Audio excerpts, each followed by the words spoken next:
Man, I am so excited about this one. If you know who Ghostcrawler is, he was monumental in shaping the World of Warcraft trajectory. And so Ghostcrawler, influential in the BC and Wrath of the Lich King era. And this is kind of filtered over into his new company, which is now building a new MMO. So this is their first like pre-alpha gameplay December update that Schmo posted on here. Let's check it out.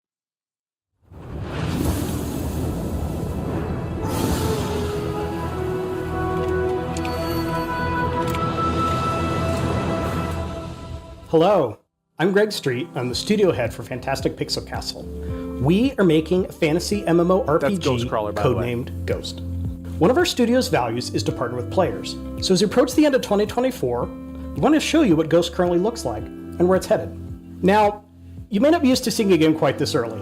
AAA games almost never show gameplay until they have a lot of art in place.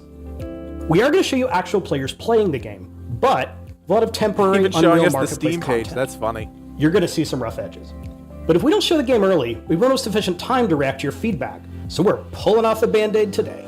Here at FPC, we love MMOs, and we're not intending to fix what isn't broken. You'll find a lot of what you love about the genre. But you won't see a lot of that in the game yet, because we're focusing on the areas where we do want to innovate. In particular, we think we could do better than level up questing zones that you blast through and never visit again. In Ghost, you'll move on 3 different types of zones as you level up and for endgame. The Central City, private blue zones that are different every time, and public red zones that are handcrafted. Wait, hold on. I gotta pause it. Oh no, I missed it. Social hub is Where's my cursor? Hold on. I wanna pause it. So the loop here is the city, red zones, blue zones. Okay, I just want to read through this quick. He talks so fast I couldn't actually keep up with it. So the city is a public sanctuary, social hubs, faction bases. Ooh, that's interesting. Faction bases, right? Something we always want in these types of games. Trading centers, seasonal events. Okay, a lot of that makes sense. I'm most interested in faction bases as somebody who just honestly, guys, like in my bones has desired to be a content creator that also can curate this amazing community within a game, right? We tried to do it with Last Oasis. It was fun, didn't last. We tried to do it in Lost Ark, and man, were we successful, but it didn't last, right? For a number of different reasons. So is this the game we finally do it in? I don't know. I hope so. All right, red zones. Public, epic. I don't know why there's a giant space between them. Whatever. Lots of players, traditional MMO. Okay, great. Blue zones. This is interesting. Private, exploration, different every time, impact on the world. That's really interesting. So if it's like an instanced version of a private server where it's just like you and whoever you invite, it's really interesting. I don't know how they're going to pull that off. Let's just keep watching. They're handcrafted. Our central social hub is the last bastion of civilization, a city floating amid a drift of the remains of the world. It is here you will need to help rebuild after some really bad things happened in the recent past. When you look up into the sky, you could see thousands of floating shards, each offering the promise of a new adventure. Our city, as in many MMOs, is the social hub, but currently it's just a place where you group up before heading out. Look, guys, it's going to be rough, right? You'll see playtesters choose some pretty generic classes in-game. For our prototype, we built placeholder versions of a tank, melee, ranged, and a healer. Eventually, this is super rough, but I love it. Including some that are pretty out there. After players have grouped up, they'll head off to different blue zones. Wait, was that concept art of classes here? So let's take a look. So we've got a bard. Oh my gosh, guys, I cannot tell you. Can I get on the soapbox for just like a second?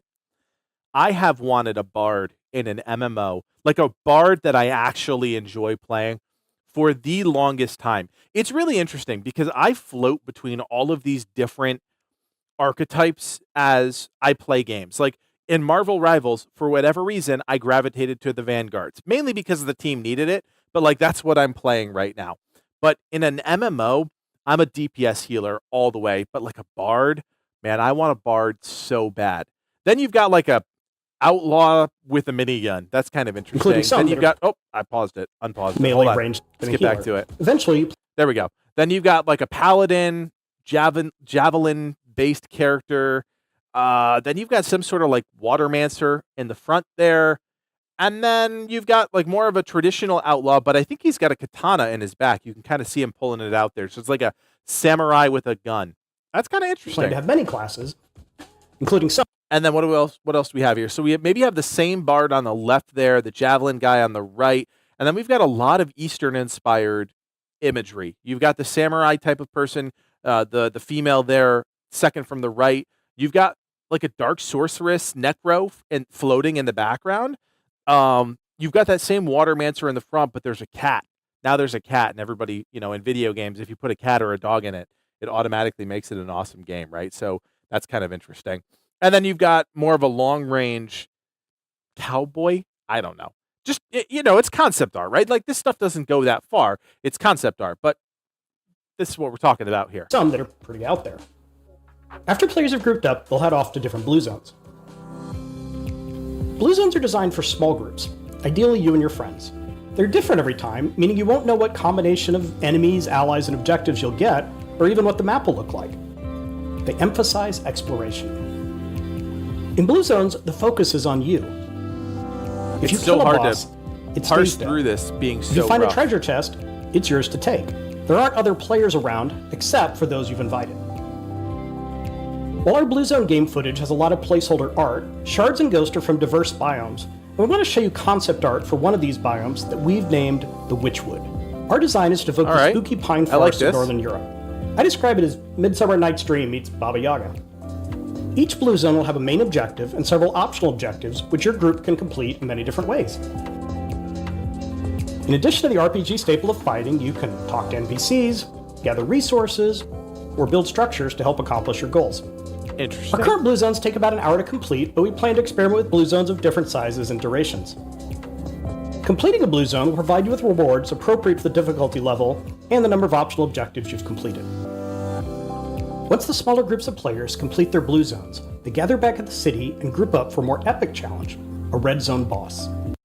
So what's really interesting about this is, like, if the blue zones are instanced, right, and like you queue up for a blue zone like you would queue up for a dungeon, that's really fascinating in a way. Like, I don't know if that's truly an MMO at that point, and I think that's probably the most interesting part of all this. Like, man, if I'm queuing up for something, like it's a dungeon, it's a raid, it's whatever, they're saying you're queuing up for this entire blue zone, bringing your people in there, and like there's a clear start, objective, and to end. I think that's really fascinating. While Blue Zones are private for you and your friends, Red Zones are more traditional MMO areas, where you'll see lots of other players, including strangers, and the challenges you'll face benefit from having larger groups. Red Zones are handcrafted and intended to be epic and dynamic. While the geography of the zone itself will be the same on every visit, everything else, from objectives to NPC locations, may change frequently. In Ghost, the main story will take you back and forth between red and blue zones, and as you reach endgame, you can decide which kind of map makes the most sense for you based on the rewards you're seeking. The Red Zone experience you'll see here is very abbreviated. It's just players grouping up to kill a challenging world boss, but it does require the group to coordinate, heal, and deal with ads. While it's still very early, in this footage you're seeing some of the team's artwork and get a better idea for what the game will look like when it's done. We're big fans of Dungeons and Raids, and they'll definitely be part of Ghost, along with in-game Blue and Red Love Zone. that. And now that the boss has fallen, we wrap up our playtest with another important step. We ask all of the participants for their feedback about what's working and what's not quite there yet. This will inform the next round of work we do on the game.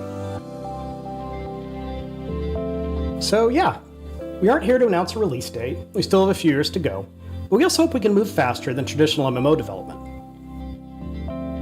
Thanks for watching. We have something really special, and we'll share more soon. Nice. Very cool. I am yearning for a game that Legacy Gaming can cover here on the channel, top to bottom. There was a comment recently on one of our videos that was like the ultimate bandwagon channel. And my response to that was a little curt, but it was, shocker, imagine that, a channel covering what's new and popular. We have not had the opportunity since Livid and I started this channel back in 2020 to cover a game from top to bottom. And I mean that in the long-term sense. I come from the WoW era, Livid comes from the Destiny space, and like we together have yearned for this game that we can cover for years. And that hasn't happened for our channel yet. So for us to be almost at 500,000 subscribers because of you guys is just insane. So Livid and I are very hopeful for this game because of Ghostcrawler and what he brings to the table. Guys, let's not fool ourselves. This is early prototype, pre-alpha, right? There's nothing wrong with that. And damn, credit to them for showing us that gameplay, because most developers will not show a game like this. The deal is this. Fantastic Pixel Castle is creating a cool game. I'm excited to follow its trajectory, its development. We will see where this one leads. There's no judgment to be rendered. There is nothing to extract from this in a pre-alpha state, right? It's just something we can get excited about.